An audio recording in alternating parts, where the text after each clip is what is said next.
I can't believe we're already 3 weeks into the year and we've been really busy at the channel getting ready for the fast approaching arc of attrition at the end of the month. But I thought it was about time that we took a good look at all the new exciting road running shoes that are going to be hitting the shelves in 2023.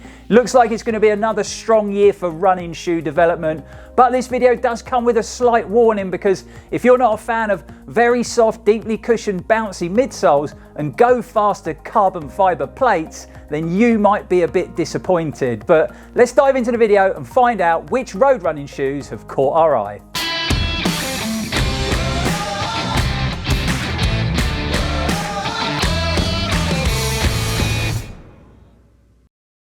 Welcome back folks, I'm Lloyd Purvis and you are watching Run4Adventure. Thanks for joining us for another video and I hope you are all fit and well. Now I must confess, I am a bit of a running shoe nerd, so I love making these videos where we dive in and take a good detailed look at all the new models and updates that are going to be hitting the market soon. Now we've got a lot to get through in today's video, so we're going to jump straight in, but just before we do that, if you do enjoy the video, if you find it helpful, then why not smash that like button and consider subscribing to the channel. It is super simple to do just by clicking on that little red box down in the corner and come along and join the Run4Adventure family. We'd love to have you, that's for sure. But while you're there, don't forget to hit that bell icon because then you'll be notified when we upload any new exciting running content. I think the best place to start is with one of my favourites and what I personally think is one of the most consistently top performing running shoe brands out there over the last 2 or 3 years, and it is Saucony. Now they've got a brand new shoe model for 2023, the Idling, and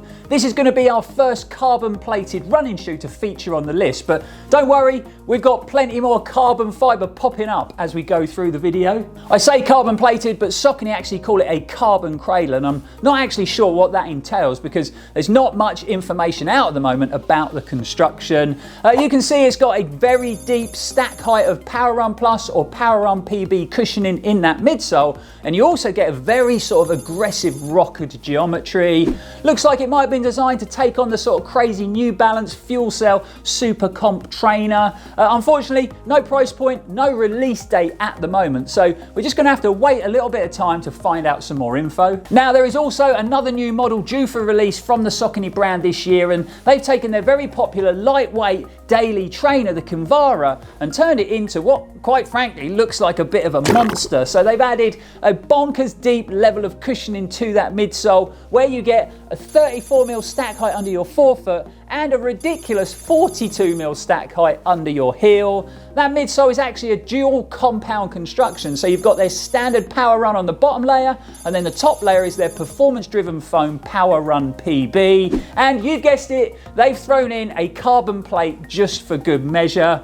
I'm not really sure about this one. I'm not really sure where the brand are going with it, having quite a few deeply cushioned sort of plated running shoes in their road lineup already. No release date, no price, but it's going to be really interesting to see how this shoe feels when you get it on your feet and you start running. Next up comes from the French running brand that kind of started all this deep cushioned midsole madness back in the day. It's also an update that I've been looking forward to because I think this model has always sort of flown under the radar, but it is a top performing shoe.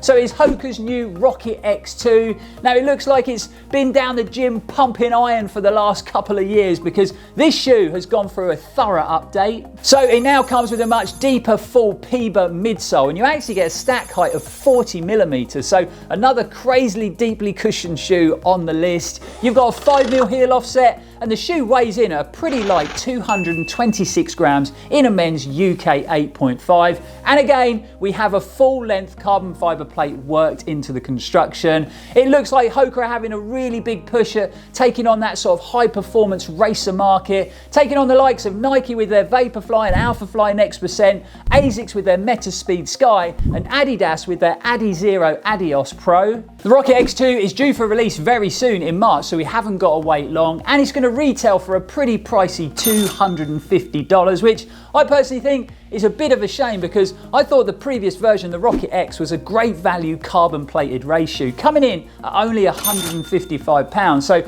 there has been a big price increase, that's for sure. But I still think it's great that the French brand now has an out and out super shoe that can take on the other brands. Moving on to a brand that's probably better known for its trail running shoes and kit, but they have been having a really big push over the last 2 or 3 years trying to break it into the road running market, and it is Salomon with their new Aero Glide.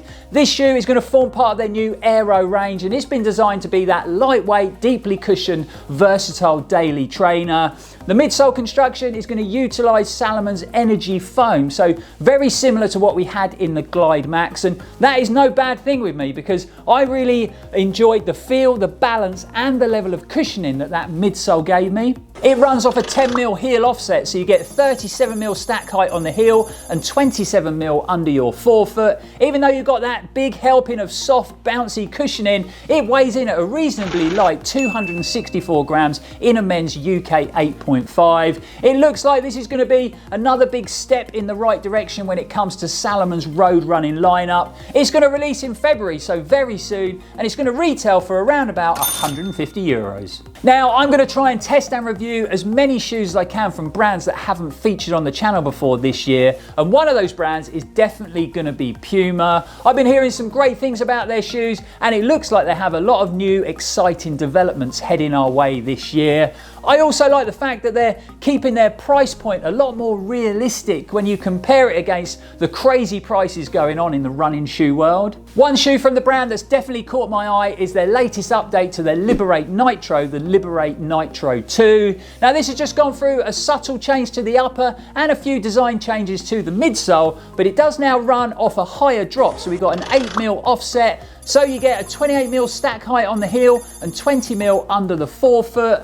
Now the Nitro 2 has kind of been designed to be that lightweight tempo training shoe that could definitely cross over to the odd race or two, giving you lots of ground feel and flexibility, and it comes in at a crazy weight of only 208 grams in a men's UK 8.5. The midsole utilises Puma's Nitro foam, so that is a nitrogen infused compound to keep the weight nice and light, but to still offer the runner good levels of energy return and durability. I am very happy to say there isn't a carbon plate in sight, which is very refreshing. Due for release soon in February, but the best bit of all is it's going to retail for a very affordable $130. Okay, so we got 2 shoes left, and they both come from big hitters in the running shoe industry. And the first one is from Asics and their new Nimbus 25.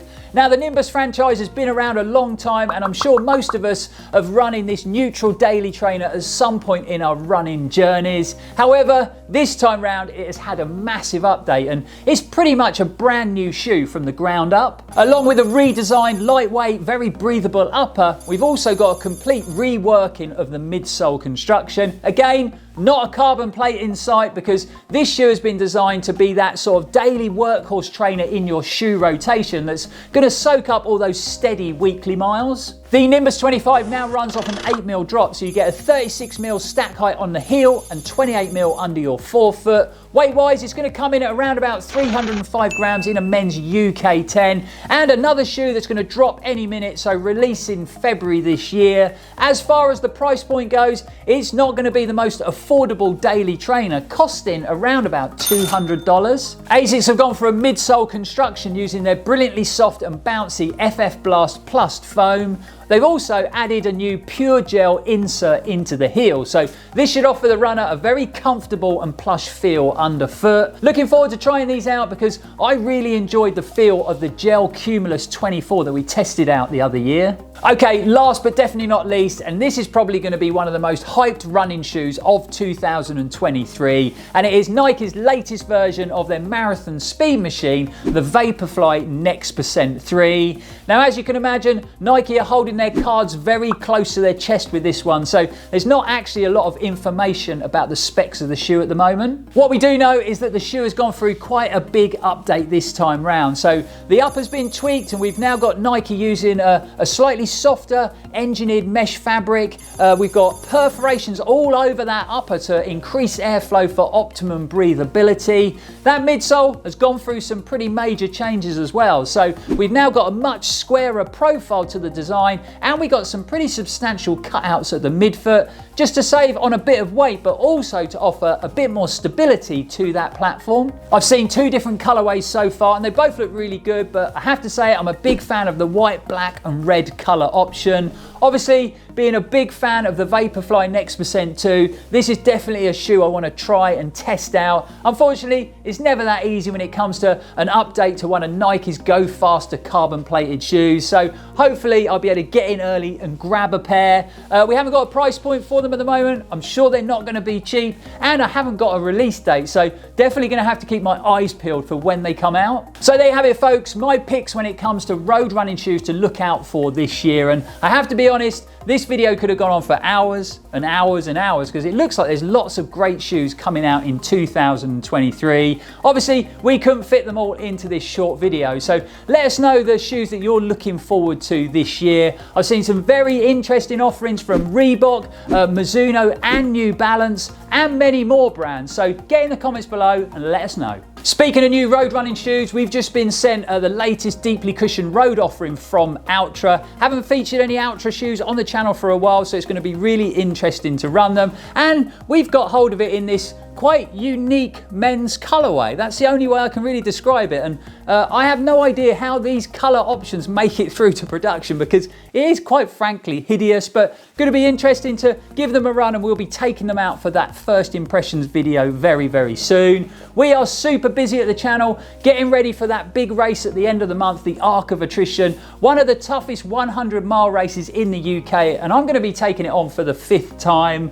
We've actually got a short series running at the moment that is following my preparation all the way up to the big day. So if you haven't seen any of those videos, I'll link them all below in the description so you can check them out. Don't forget, you can also follow what's going on at the channel on our other social media platforms, whether it be Instagram, Facebook or Strava. And you can also support us through our Patreon page for as little as £2 a month. Not only is it a massive help to the channel when it comes to keeping the lights on and the cameras rolling, but it also opens up a world of Run4Adventure perks. Just want to take this opportunity to thank our ever-growing Patreon family. All the support, it really, really is appreciated. But for now, guys, thanks for watching. We'll be back here very soon. And as always, stay safe and keep on running. Unfortunately, no price point, no release point, not release point, release date. They have added a crazy deep stack height of cushioning, and you actually get 34 mil of stack height under your forefoot and and 27 mil under your forefoot. I can't remember the next thing I'm going to say because my head is like a sieve.